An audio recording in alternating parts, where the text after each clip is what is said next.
Hey guys, so today I'm gonna be showing you a little bit more in-depth of how me and Tallchief made our song Always Let You Stop. Drop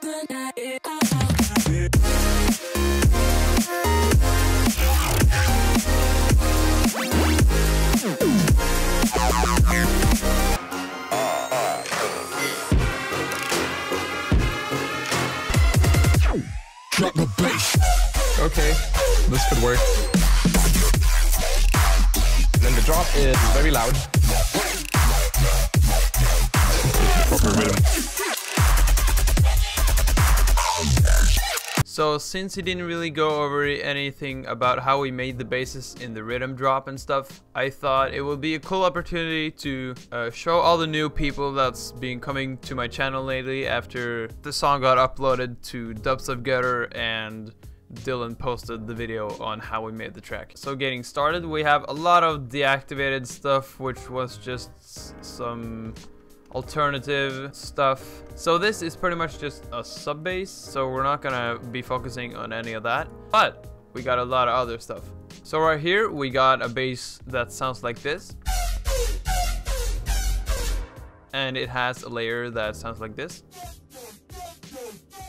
The patch looks something like this. The second LFO is what modulates most of the stuff. So yeah, we basically got a square modulating a saw wave, which has a bit of sync, and we got some unison stuff. We got a sub bass, and we got a lot of posts. So I'm not gonna go through and explain every single thing that we've done. I'll just show what it contains so you guys can get a brief look at it, because if I were to sit here and show you and explain every single little thing in this whole track, I'll basically sit here the entire week. So I will go through some of the posts.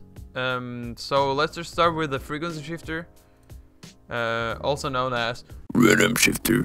So we got two chains. So one chain is cutting off everything beyond this point, and this chain is cutting off everything before this point. So before this EQ we got a frequency shifter, which is, yeah, changing everything beyond this point. We routed this fine knob to the frequency shifter, so you can make like really cool rhythm sounds. And after that we got some OTT. and then we got the VR Fat 4 and some saturator and an EQ just to boost some bass, and we got some delay stuff, some reverb. You know, this is just the raw signal, and we just add a quiet reverb, and yeah, the delay is basically just fading in for like a build-up effect. For this sound, which is really quiet, it sounds really cool, so I'm just gonna show it anyways. It's a crunchy wavetable from the VR pack, I suppose. Yeah, crunchy. Yeah, there's just a lot of effects. And yeah, the post is basically just the same here, but without that reverb and delay rack. So now we're gonna go more into the main basses. This could work. And then the drop is very loud. So this was the first bass that the drop had. So the patch looks like this. We used the dinosaur thing because obviously everything is supposed to sound like Virtual Riot. And we got some unison and 0 on the random on both, and we got this high notch filter, which is much better than the high pass, and some white noise, sub, and a lot of effects. So just pause the video if you want to see how everything is made. And yeah, OTT, fat rack, EQ, remove mud, remove harsh frequencies, remove some weird peaks, and we got this rack of mine again, which I've explained 100 times, and some boosts. So this is one of the main basses as well. This rack is actually deactivated, so we don't need this. So this patch looks a little like this with the RIDDIM wavetable from the spectral wavetables. And it is FMing a saw wave from the basic shapes. We got some sync going on in here, high notch filter of course, and the sub, and again just a lot of effects, you know.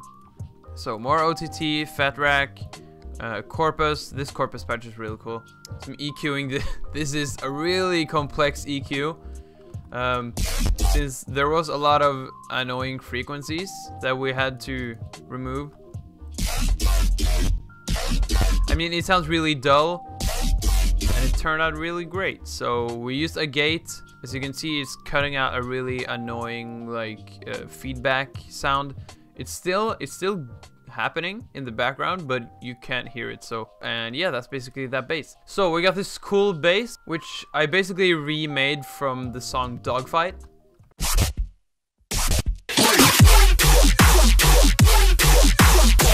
There's so much combs going on that I can't play this thing without it lagging. So yeah, I guess that's the only thing you're gonna hear. As you already guessed, all these basses have pretty much the same posts. The patch looks like this. So we're only going through this like wah automation thing. Yeah, we got some automation stuff going on the second LFO. I don't think it's that important though. So this is the main stuff, you know. So we got the same RIDDIM stuff from the Spectral. So this time is FMing from a sine saw wavetable that I made once. It's basically just a blend between a sine wave and a saw wave. Yeah, I just morph it and then I just put it in between like that. And yeah, we got some sync, which is on the macros. We got this high notch filter one more time, and the sub, of course.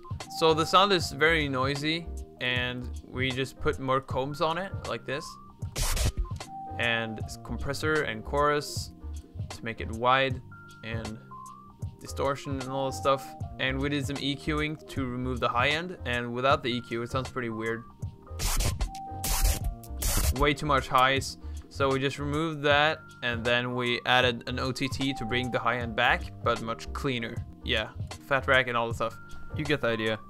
So this is actually like my favorite bass from the whole drop.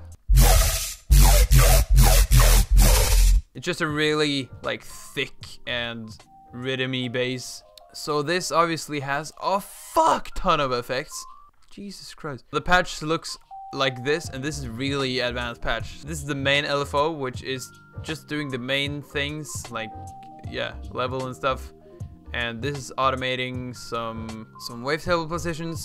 Pay attention to the LFO rates and the modes and stuff, so you know what speed they're going in. So what this one is doing is basically just modulating the coarse pitch, so it changes pitch and stuff. This is modulating the detunes, sub, high pass, dimension expander, and this very advanced distortion thing with a high pass on it, and flangers, delay, even more combs, EQ, and a reverb. You know, the normal OTT, corpus, EQ, fat rack, even more stuff that I have no idea what is.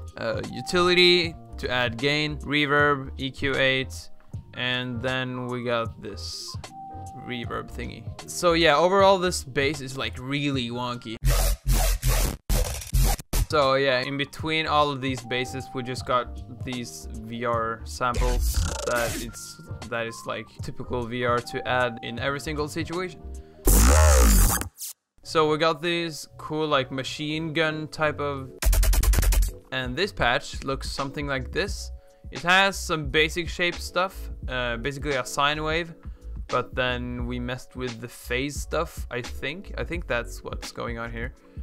I can show you that because I really don't know how this was done. I know it was done with like phase stuff, but yeah. We got some FM squared too from the wavetables and more unison stuff, and we got a really fast like 16th note rate thingy, and it's on the trigger mode. And we got some high notch, bright white noise, and a sub. And these are the effects: hyper dimension, distortion, phasing, EQing, filter, and this filter is on the reverb mode, which is like a combs. And yeah, this delay is actually deactivated, so we can just remove that. And then yeah, compressor, and then OTT, fat rack, saturator rack, and some EQing, remove some really deep low end, and utility to add some more gain, remove some mono, add some more width, and yeah, we just ended off with a reverb. So this bass is really cool. It's a really simple bass as well, but it sounds really like wonky, rhythmy. And the patch looks like this. It's basically just the dinosaur wavetable. There's no FMing going on, and the random is at 2%, which is really important. And we got a lot of unison, and the detune is really high, and the blend is at like 67 or 70 or something. We got some white noise, default white noise, and sub, high notch, and tube distortion, hyper dimension, compressor, EQing. And yeah, we got some sick combs. And these combs really make up the detuned, like rhythmy tail. It really gives it more character, and it doesn't sound that raw. So we added a fat rack rhythm shifter, as I showed y'all earlier. But this time we actually used it. So it goes from to like being way deeper like this. So if you're into making rhythm, I think you should probably use this rhythm shifter rack, because it really helps in the sound design process. Yeah, more saturated stuff, and EQing, and a utility, and yeah, that's pretty much it.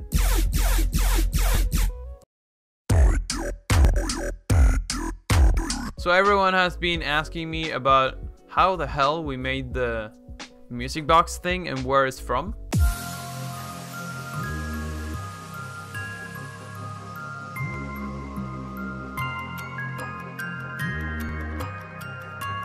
Halfway through, there's this little break.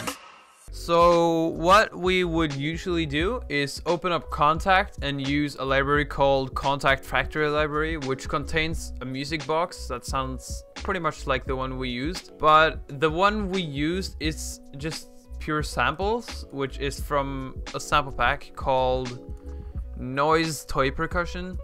And it has this music box thing, which is really beautiful.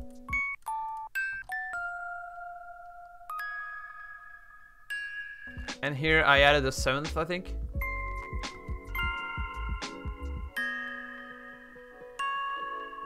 Okay, so I really want to show you a lot of the stuff that's going on in the background of the rhythm part, because there's a lot of stuff going on and it sounds really full. And I think that's some of the stuff that some people are like missing in their rhythm tracks and making it really full. So we got all of these like risers and stuff. Okay. And we sampled the snare from the tutorial. I mean, Dylan did more vocals. And then the drop is very loud. Yeah, more samples. We used this vocal hey in between. And we got this really cool sample that's just like proper rhythms. And we got another layer, which is basically like really pitched and deep. And when you layer these, it sounds pretty cool. Proper rhythms. Basically a lot of crashes and stuff, a lot of chants, and as you can see, there's a lot of like background ambience and elements. So first of all, there's this pad, this deep like A minor pad, which is super faint. We got this background filler that I made, and there's this gladiator patch. We got stadium noise, some synth stuff from the VR pack, and a siren. So yeah, if you want to know what's in the background of the melodic dubstep part, I think there's just some of the same things and just a fuck ton of ARPs in the synth section. What we're doing in the glitch hop part is really cool as well. So there's like a bunch of square, a lot of ARPs. Again, sorry for the CPU.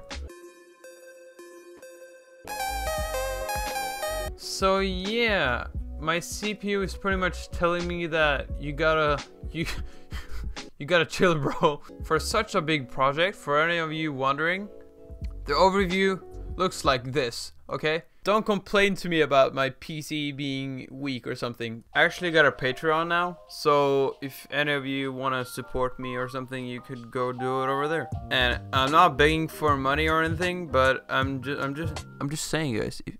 So basically, people have asked me a lot of times before if I could put up like a Patreon, so I finally did. So yeah, if you liked the video, just give it a like, and if you didn't, just give it a dislike, and I'll see you guys in my next video. Bye.